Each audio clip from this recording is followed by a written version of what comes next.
আর সুন্দর আওয়াজ ছাড়া অথবা উচ্চ আওয়াজ ছাড়া নষ্ট করলে কোনো ফায়দা হবে না। ফায়দা হওয়ার জন্য, উপকার পাওয়ার জন্য কি করা লাগবে? জোরে বলতে হবে। কত জোরে? সর্বোচ্চ জোরে। যত আওয়াজ আছে, বিশেষ করে মাস্কের ক্ষেত্রে যত আওয়াজ আছে সবগুলো দিয়ে করতে হবে। সর্বোচ্চটা দিয়ে করতে হবে। সর্বোচ্চ মনোযোগ দিয়ে মাস্কে বসতে হবে, অন্যথায় কোনো ফায়দা হবে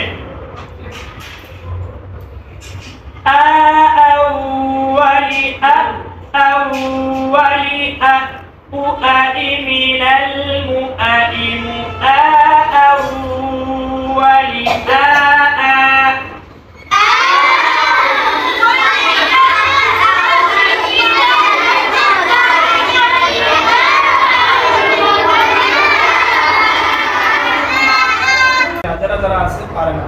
আমরা তো অন্য জন্য লিখতে চাই, অন্য জন্য লিখতে হবে না। আপনি যা পারেন তা বললেই চলে যাবে। তাহলে এখন আপনারটা হয়ে গেছে, ঠিক আছে? বাকি আমি বলার সময় খেয়াল করবেন।